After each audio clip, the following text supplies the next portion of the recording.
ರಾಜ್ಯದಲ್ಲಿ ಪೂರ್ವ ಮುಂಗಾರು ಅಬ್ಬರಕ್ಕೆ ನಾನಾ ರೀತಿಯ ಸಮಸ್ಯೆಗಳು ಸೃಷ್ಟಿಯಾಗಿತ್ತು. ಈಗ ರಾಜ್ಯಕ್ಕೆ ಅವಧಿಗೂ ಮೊದಲೇನೆ ಮುಂಗಾರು ಎಂಟ್ರಿ ಕೊಟ್ಟಿದೆ. ದೊಡ್ಡ ಮಟ್ಟದ ಮಳೆಯ ಮುನ್ಸೂಚನೆಯನ್ನು ಹವಾಮಾನ ಇಲಾಖೆ ಘೋಷಣೆಯನ್ನು ಮಾಡಿದೆ. ಹಾಗಾದರೆ ಮುಂಗಾರು ಎಂಟ್ರಿಯ ಬಳಿಕ ರಾಜ್ಯದ ಯಾವ್ಯಾವ ಭಾಗದಲ್ಲಿ ಧಾರಾಕಾರವಾಗಿ ಮಳೆಯಾಗುತ್ತೆ ಅಂಥೇಳಿ ಹವಾಮಾನ ಇಲಾಖೆ ಎಚ್ಚರಿಕೆಯನ್ನು ಕೊಟ್ಟಿದೆ. ಬನ್ನಿ ನೋಡ್ಕೊಂಡು ಬರೋಣ. ಅರಬ್ಬಿ ಸಮುದ್ರದಲ್ಲಿ ವಾಯುಭಾರ ಕುಸಿತ, ಅವಧಿಗೂ ಮುನ್ನವೇ ರಾಜ್ಯಕ್ಕೆ ಮುಂಗಾರು ಎಂಟ್ರಿ. ಇವತ್ತಿನಿಂದ ಮುಂಗಾರು ಮಳೆ ಅಬ್ಬರ. ಮೇ 28ರವರೆಗೂ ವರುಣಾರ್ಭಟ ಎಚ್ಚರ. ಅರಬ್ಬಿ ಸಮುದ್ರದಲ್ಲಿ ವಾಯುಭಾರ ಕುಸಿತದ ಪರಿಣಾಮ ರಾಜ್ಯದಲ್ಲಿ ರಣಭೀಕರ ಮಳೆಯಾಗ್ತಿದೆ. ಇವತ್ತಿನಿಂದ ಕೇರಳಕ್ಕೆ ಮಾನ್ಸೂನ್ ಪ್ರವೇಶ ಮಾಡಲಿದ್ದು, ಕರ್ನಾಟಕದಲ್ಲಿ ಇನ್ನು 3 ದಿನದಲ್ಲಿ ಮುಂಗಾರು ಮಳೆ ಆಗಲಿದೆ. ಇವತ್ತಿನಿಂದ ಮೇ 28ರವರೆಗೂ ರಾಜ್ಯದಲ್ಲಿ ವರುಣ ಅಬ್ಬರಿಸಿ ಬೊಬ್ಬಿರಿಯಲಿದ್ದಾನೆ. ಪ್ರತಿ ವರ್ಷ ಜೂನ್ ಮೊದಲ ವಾರದಲ್ಲಿ ಮುಂಗಾರು ಮಾರುತ ರಾಜ್ಯವನ್ನು ಪ್ರವೇಶಿಸುವ ವಾಡಿಕೆ ಇತ್ತು. ಆದರೆ ಈ ಬಾರಿ 3 ರಿಂದ 4 ದಿನಗಳ ಮುಂಚಿತವಾಗಿಯೇ ಮುಂಗಾರು ಆಗಮಿಸುವ ಮುನ್ಸೂಚನೆಯನ್ನ ರಾಜ್ಯ ಹವಾಮಾನ ಇಲಾಖೆ ಕೊಟ್ಟಿದೆ. ಉತ್ತರ ಕನ್ನಡ, ದಕ್ಷಿಣ ಕನ್ನಡ, ಉಡುಪಿ, ಶಿವಮೊಗ್ಗ, ಚಿಕ್ಕಮಗಳೂರು, ಕೊಡಗು ಭಾಗದಲ್ಲಿ ವ್ಯಾಪಕ ಮಳೆಯ ಎಚ್ಚರಿಕೆ ಇದ್ದು, ಮೇ 24ರಿಂದ ಮೇ 27ರವರೆಗೂ ರೆಡ್ ಅಲರ್ಟ್ ಅನ್ನು ಘೋಷಿಸಲಾಗಿದೆ. ಬೆಳಗಾವಿ, ಹಾಸನ, ಧಾರವಾಡ, ಚಾಮರಾಜನಗರ ಜಿಲ್ಲೆಗೆ ಆರೆಂಜ್ ಅಲರ್ಟ್ ಅನ್ನು ಘೋಷಿಸಿದ್ದು, ಉಳಿದ ಎಲ್ಲಾ ಜಿಲ್ಲೆಗಳಿಗೆ ಯೆಲ್ಲೋ ಅಲರ್ಟ್ ಅನ್ನು ಘೋಷಿಸಲಾಗಿದೆ. ಬೆಂಗಳೂರಿನಲ್ಲಿ ಭಾರೀ ಮಳೆಯ ಮುನ್ಸೂಚನೆ ಸಿಕ್ಕಿದ್ದು, ಮೇ 24ರಿಂದ 28ರವರೆಗೂ ಭಾರೀ ಮಳೆಯಾಗುವ ಸಾಧ್ಯತೆ ಇದೆ. ಗುಡುಗು ಸಹಿತ ಬಿರುಗಾಳಿ ಮಳೆಯಾಗಲಿದೆ ಅಂತೇಳಿ ಹವಾಮಾನ ಇಲಾಖೆಯ ವಿಜ್ಞಾನಿ CS ಪಾಟೀಲ್ ತಿಳಿಸಿದ್ದಾರೆ. ಕರ್ನಾಟಕ ರಾಜ್ಯಾದ್ಯಂತ ವ್ಯಾಪಕವಾಗಿ ಮಳೆಯಾಗಿದ್ದು, ಪ್ರಮುಖವಾಗಿ ಕಾಸರಗೋಡು ಉತ್ತರ ಕನ್ನಡ ಜಿಲ್ಲೆಯಲ್ಲಿ 16 ಸೆಂಟಿಮೀಟರ್ ಮಳೆಯಾಗಿದೆ.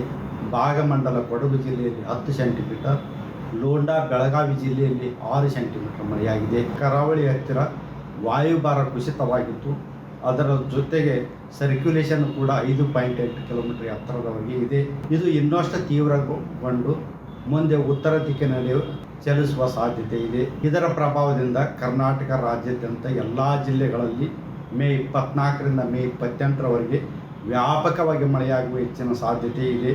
ಕೇರಳಕ್ಕೆ ಮುಂಗಾರು ಪ್ರವೇಶ, ಕರಾವಳಿಯಲ್ಲಿ ಮಳೆ. ಕೇರಳಕ್ಕೆ ಮುಂಗಾರು ಪ್ರವೇಶಿಸ್ತಾ ಇದ್ದಂತೆ ರಾಜ್ಯದ ಕರಾವಳಿಯಲ್ಲೂ ಕೂಡ ಮಳೆ ಆರಂಭಗೊಂಡಿದೆ. ಮಂಗಳೂರು ನಗರ ಸೇರಿದಂತೆ ದಕ್ಷಿಣ ಕನ್ನಡ ಜಿಲ್ಲೆಯ ಹಲವೆಡೆ ಮಳೆ ಸುರಿದಿದೆ. ಕೇರಳಕ್ಕೆ ಇವತ್ತು ಸಂಜೆ ಮುಂಗಾರು ಪ್ರವೇಶಿಸಿದೆ ಅಂಥೇಳಿ ಭಾರತೀಯ ಹವಾಮಾನ ಇಲಾಖೆ ಘೋಷಿಸಿರುವ ಬೆನ್ನಲ್ಲೇ ಕರಾವಳಿ ಕರ್ನಾಟಕಕ್ಕೂ ಕೂಡ ಇಂದೇ ಮುಂಗಾರು ಮಳೆ ಪ್ರವೇಶ ಪಡೆದಿದೆ. ಮಂಗಳೂರು ನಗರದಲ್ಲಿ ಧಾರಾಕಾರ ಮಳೆಯ ಹಿನ್ನೆಲೆಯಲ್ಲಿ 4 ಮರಗಳು ಬುಡ ಸಮೇತ ದರಶಾಹಿಯಾಗಿದೆ. ಚಿಲಿಂಬಿಯಲ್ಲಿ ರಸ್ತೆ ಬದಿ ಇದ್ದಂತಹ 4 ಮರಗಳು ದರಶಾಹಿಯಾಗಿದ್ದು, ಮುಂಗಾರು ಮಳೆ ಪ್ರವೇಶವಾದ ಮೊದಲ ದಿನವೇ ಅವಾಂತರಗಳು ಸೃಷ್ಟಿಯಾಗಿದೆ. ಮರ ಬಿದ್ದು ರಸ್ತೆಯಲ್ಲಿ ನಿಂತಿದ್ದ ಕಾರು ಜಖಂಗೊಂಡಿದೆ. ಅದೃಷ್ಟವಶಾತ್ ಕಾರ್ನಲ್ಲಿದ್ದವರು ಪ್ರಾಣಾಪಾಯದಿಂದ ಪಾರಾಗಿದ್ದಾರೆ. ಹಾಸನ ಜಿಲ್ಲೆಯ ಹಲವೆಡೆ ಭಾರೀ ಮಳೆ. ಹಾಸನ ಜಿಲ್ಲೆಯ ಹಲವೆಡೆ ಎಡೆಬಿಡದೆ ಮಳೆ ಸುರಿತಾ ಇದ್ದು, ಸಕಲೇಶಪುರ, ಆಲೂರು, ಬೇಲೂರು ಭಾಗದಲ್ಲಿ ಭಾರೀ ಬಿರುಗಾಳಿ ಸಹಿತ ಮಳೆಯಾಗ್ತಿದೆ.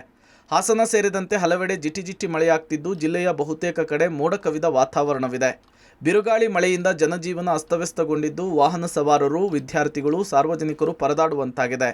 ಕಳೆದ 1 ವಾರದಿಂದ ಜಿಲ್ಲೆಯಲ್ಲಿ ಮಳೆ ಸುರಿತಾ ಇದ್ದು, ನಿರಂತರ ಮಳೆಯಿಂದ ಕೃಷಿ ಚಟುವಟಿಕೆಗೆ ತೊಡಕುಂಟಾಗ್ತಿದೆ. ಒಟ್ನಲ್ಲಿ ಪೂರ್ವ ಮುಂಗಾರಿನ ಅಬ್ಬರಕ್ಕೆ ರಾಜ್ಯದ ಜನರು ನಲುಗಿ ಹೋಗಿದ್ದು, ಅಂಥದ್ರಲ್ಲಿ ಅವಧಿಗೂ ಮುನ್ನವೇ ರಾಜ್ಯಕ್ಕೆ ಮುಂಗಾರು ಎಂಟ್ರಿ ಕೊಟ್ಟಿದ್ರಿಂದ ಮತ್ತೇನೆಲ್ಲ ಅವಾಂತರಗಳು ಸೃಷ್ಟಿಯಾಗುತ್ತೋ ಅನ್ನೋದನ್ನ ಕಾದು ನೋಡಬೇಕು. News desk, public TV.